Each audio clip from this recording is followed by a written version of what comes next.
Bismillahirrahmanirrahim. Assalamualaikum warahmatullahi wabarakatuh. Perkenalkan, saya atas nama Elvina Damayanti dari Prodi 20 MP1.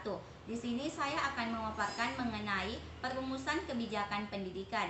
Adapun materinya, yang pertama yaitu hakikat formulasi kebijakan, yang kedua komponen formulasi kebijakan, yang ketiga proses formulasi kebijakan, dan yang terakhir yaitu aktor dalam formulasi kebijakan pendidikan. Baik, yang pertama yaitu hakikat formulasi kebijakan. Formulasi berarti perumusan, sedangkan kebijakan artinya rangkaian konsep dan asas yang menjadi garis besar dan dasar rencana dalam pelaksanaan suatu pekerjaan, kepemimpinan, dan cara bertindak tentang pemerintahan, organisasi, dan sebagainya.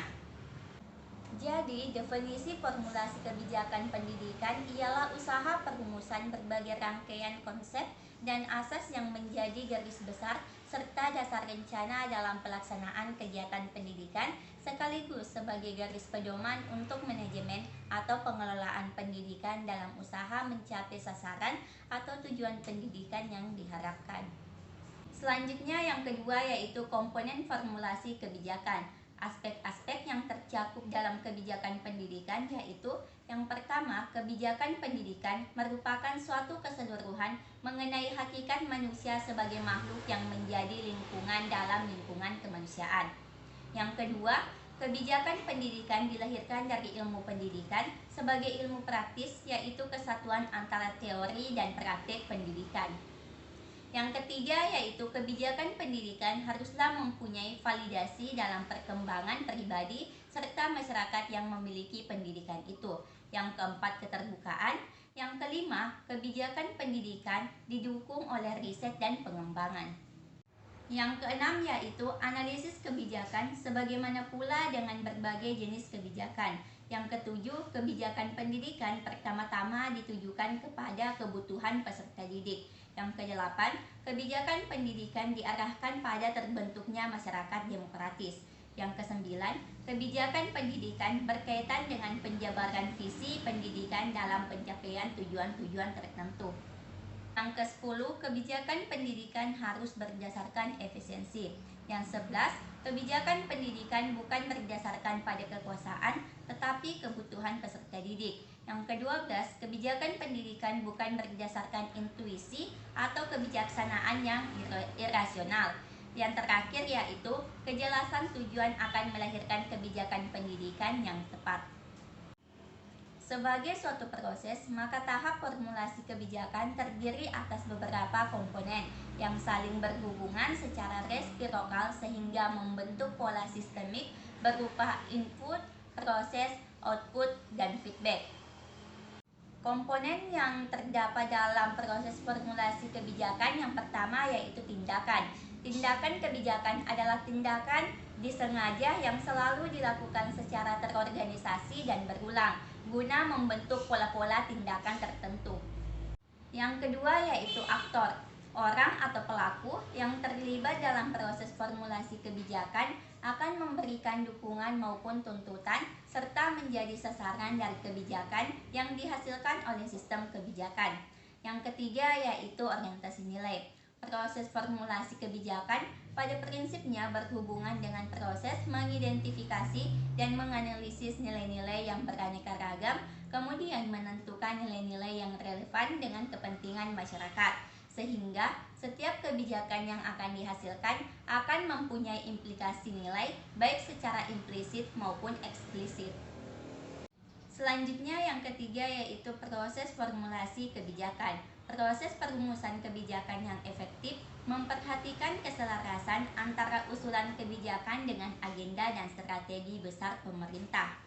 Melalui konsultasi dan interaksi, tahapan perumusan kebijakan menekankan konsistensi sehingga kebijakan yang baru tidak bertentangan dengan agenda dan program pemerintah yang sedang dilaksanakan.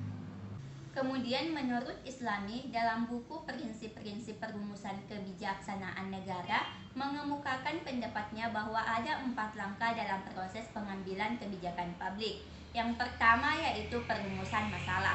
Pemahaman terhadap masalah dapat membantu menemukan asumsi-asumsi yang tersembunyi, mendiagnosis penyebab-penyebabnya, memetakan tujuan-tujuan yang memungkinkan, memadukan pandangan yang bertentangan, dan rancangan peluang kebijakan baru.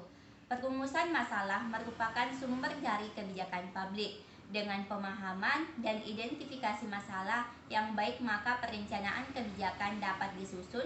Perumusan masalah dilakukan oleh mereka yang terkena masalah atau orang lain yang mempunyai tanggung jawab, dan pembuat kebijakan harus mempunyai kapasitas untuk itu.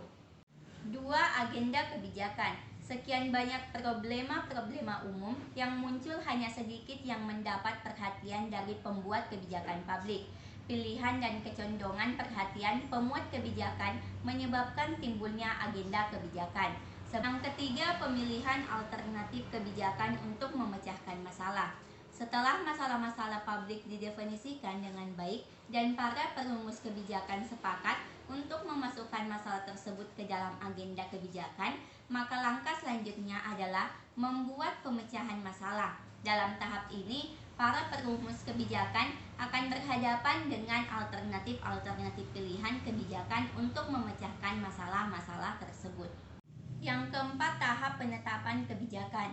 Setelah salah satu dari sekian alternatif kebijakan diputuskan untuk diambil sebagai cara memecahkan masalah kebijakan, maka tahap paling akhir dalam pembuat kebijakan adalah penetapan kebijakan, sehingga mempunyai kekuatan hukum yang mengikat.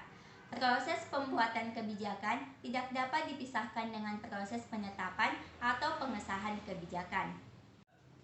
Selanjutnya, yang terakhir, yaitu aktor dalam formulasi kebijakan pendidikan.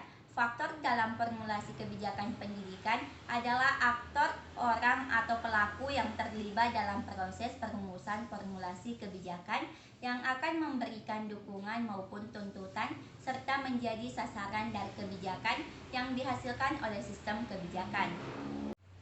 Aktor yang paling dominan dalam tahap perumusan kebijakan dengan tuntutan yang bersifat intern, dalam artian mempunyai kekuasaan atau wewenang untuk menentukan isi dan memberikan legitimasi terhadap perumusan kebijakan tersebut, disebut sebagai kebijakan atau policy maker. Sementara itu, aktor yang mempunyai kualifikasi atau karakteristik lain dengan tuntutan ekstern dikenal sebagai kelompok-kelompok kepentingan, partai politik, pimpinan elit, profesi, dan lain-lain. Aktor-aktor yang terlibat dalam proses formulasi kebijakan pendidikan tersebut, yang pertama yaitu legislatif.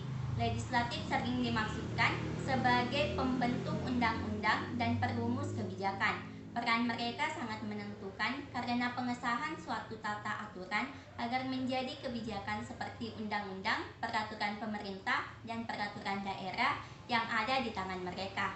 Yang kedua yaitu eksekutif. Eksekutif di sini adalah para pelaksana undang-undang sekaligus berperan dalam perumusan kebijakan agar kebijakan yang dibuat atau dirumuskan oleh legislatif dapat dilaksanakan sesuai dengan faktor kondisional dan situasional. Yang ketiga, administrator. Administrator sebagai perumus dan implementator kebijakan memegang peranan penting dalam pencapaian tujuan negara yang akan terimplementasikan dalam setiap program nyata yang akan dirahasiakan oleh masyarakat dengan tujuan utama masyarakat sejahtera. Yang keempat, partai politik. Partai politik adalah sekelompok orang yang terorganisir serta berusaha untuk mengendalikan pemerintahan agar dapat melaksanakan programnya dan menempatkan anggota-anggotanya dalam jajaran pemerintahan. Yang kelima, kelompok berkepentingan. Interest group ialah suatu kelompok yang beranggotakan orang-orang yang memiliki kepentingan yang sama, seperti kelompok buruh, nelayan, petani, guru, dan kelompok profesional lainnya. Yang keenam yaitu organisasi masyarakat atau ormas. Ormas merupakan kumpulan orang yang mempunyai cita-cita yang keinginannya sama, bersifat non-politis, meskipun dalam kiprahnya sering bersentuhan dengan kepentingan politik. Yang ketujuh, perguruan tinggi. Perguruan tinggi adalah suatu lembaga di mana para elit akademisi berada. Perguruan tinggi sering dijadikan ujung tombak dalam memperjuangkan aspirasi masyarakat yang akan dimasukkan dalam rumusan kebijakan. Yang terakhir yaitu tokoh perorangan. Dalam berbagai konstelasi, tokoh perorangan memegang peran cukup vital dan terkadang sangat menentukan. Dia juga dapat menjadi tokoh sentral. Tokoh perorangan dapat berasal dari berbagai bidang seperti keagamaan, politik, ekonomi, pendidikan, budaya, seni, dan sebagainya. Baik, itulah pemaparan materi dari saya mengenai perumusan kebijakan pendidikan. Lebih dan kurangnya mohon dimaafkan. Wabillahi taufiq wal hidayah. Wassalamualaikum warahmatullahi wabarakatuh.